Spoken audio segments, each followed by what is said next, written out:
রহমানুর রহিম।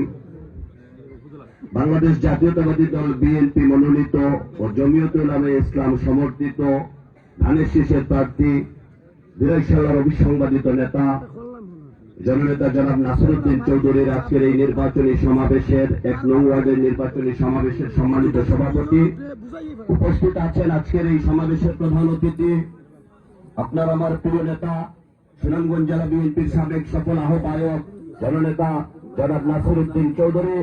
মঞ্চে উপস্থিত আছেন বিরাইশালা থেকে নির্বাচিত সাবেক সংসদ সদস্য অবসরপ্রাপ্ত বিচারপতি জননেতা মিফতাউদ্দিন চৌধুরী। উপস্থিত আছেন বিরাইশালা থেকে বিএনপির প্রাথমিক মনোনয়ন প্রাপ্ত জেলা বিএনপির সাবেক উপদেষ্টা জননেতা অ্যাডভোকেট তাহির রায়হান চৌধুরী পাবেল। উপস্থিত আছেন বাংলাদেশ জমিয়তুল উলামায়ে ইসলাম এর কেন্দ্রীয় যুগ্ম মহাসচিব, উনিও বিরাইশালা থেকে বিএনপি তথা ঐক্য জোটের মনোনয়ন প্রত্যাশী ছিলেন ডক্টর মৌলানা শোয়েব আহমেদ। উপস্থিত বিরাই উপজেলা ও পৌরসভার বিএনপির নেতৃবৃন্দ, যুবদল, স্বেচ্ছাসেবক দল, ছাত্রদল সহ আমার সামনে উপস্থিত ১ নং ওয়ার্ডের চণ্ডীপুর গ্রামের মুরব্বী যুবক ভাইয়েরা, সবাই আমার পক্ষ থেকে আসসালামু আলাইকুম রহমতুল্লাহি ওয়া বারাকাতুহু। প্রিয় সমাবেশ, আমরা একদম নির্বাচনের সন্নিকটে এসে উপস্থিত হয়েছি। এই চণ্ডীপুর এমন একটি গ্রাম শুধু বিরাই পৌরসভার মধ্যেই নয়, আমি তো মনে করি বিরাই উপজেলার মধ্যে শিক্ষা, সংস্কৃতি, সচেতনতায়, ব্যবসায় সব দিকে বিরাই উপজেলার একটি উজ্জ্বল উদাহরণ হচ্ছে এই চণ্ডীপুর গ্রাম।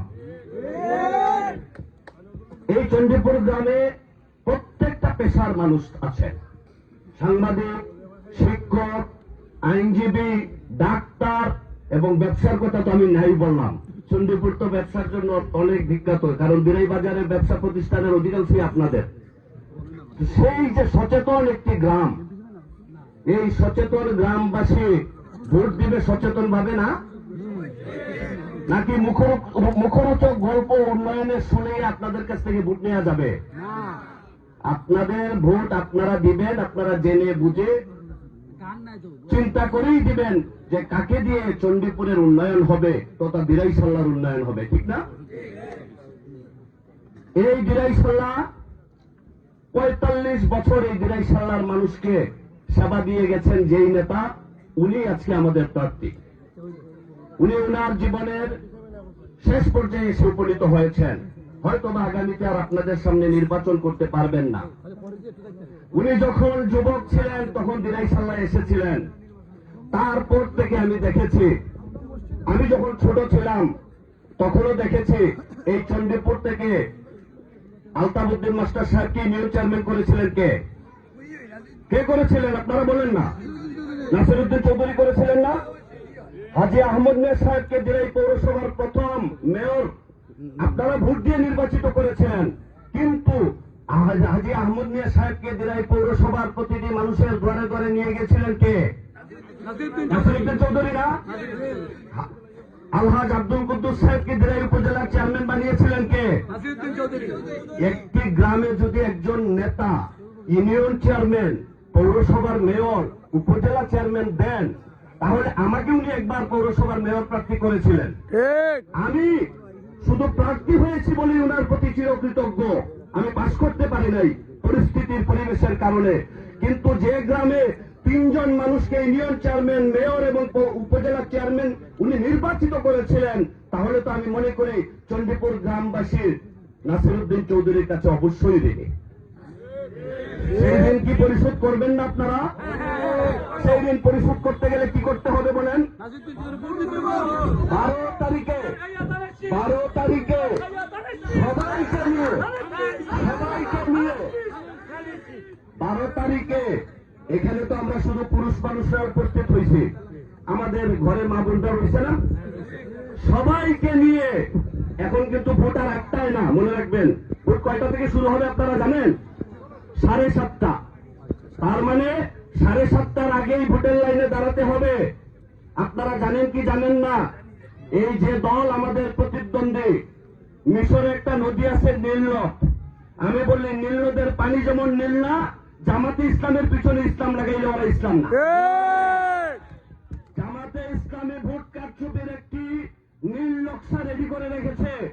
তারা সকাল ফজরের নামাজের পরে তাদের মানুষকে লাইনে দেবে, তাদের বোরকার পকেটে, তাদের প্যান্টের পকেটে 4-5টা নমুনা ব্যালট ওরা অলরেডি বানিয়ে ফেলছে। এই বিষয়ে আপনাদেরকে সতর্ক থাকতে হবে। যারা চণ্ডীপুরে এজেন্ট থাকবেন, যারা সেন্টারের দায়িত্বে থাকবেন, আমার মনে হয় সেদিকে আপনাদেরকে খেয়াল রাখতে হবে। কারণ অবাধ সুষ্ঠু নিরপেক্ষ নির্বাচনে শিশির মনির নাসিরউদ্দিন চৌধুরীকে হারাবে, এটা তো সে নিজেও বিশ্বাস করে না। আপনারা আমরা তো পরে বিশ্বাস করব যে প্রার্থী হয়েছে, সে নিজেই তো বিশ্বাস করে না যে ভোটের মাধ্যমে নাসির চৌধুরীকে হারাতে পারবে সে। সুতরাং আপনাদের সবাইকে আমি বলবো, শুধু ভোট আপনারা ধানের শীষে দিলেই হবে না, সেন্টারে সজাগ দৃষ্টি রাখতে হবে। ওরা গুপ্তভাবে কাজ করে, ওদের নামই পড়ছে সারা বাংলাদেশে বলে গুপ্ত বাহিনী।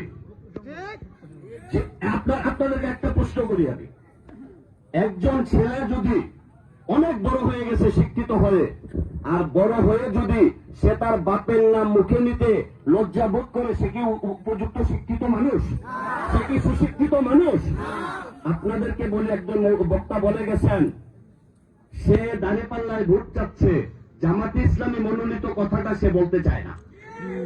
সে এত বড় নেতা হয়েছে, দলের উপরে চলে গেছে।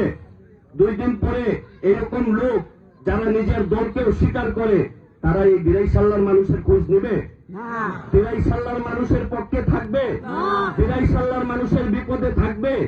যদি থাকতোই, যদি তার মন মানসিকতা দিরাইশাল্লার মানুষের দিকে থাকতো, তাহলে 19 সাল 20 সালে যে আমাদের করোনা মহামারী হইল, 22 সালে আমাদের উপর এত বড় বন্যা হয়ে গেল, তার চেহারা আপনারা দেখেছেন? সুতরাং এই মুখরোচক উন্নয়নের গল্পে আপনাদের মতো সচেতন চণ্ডীপুরবাসী প্রতারিত হবেন না আমি বিশ্বাস করি।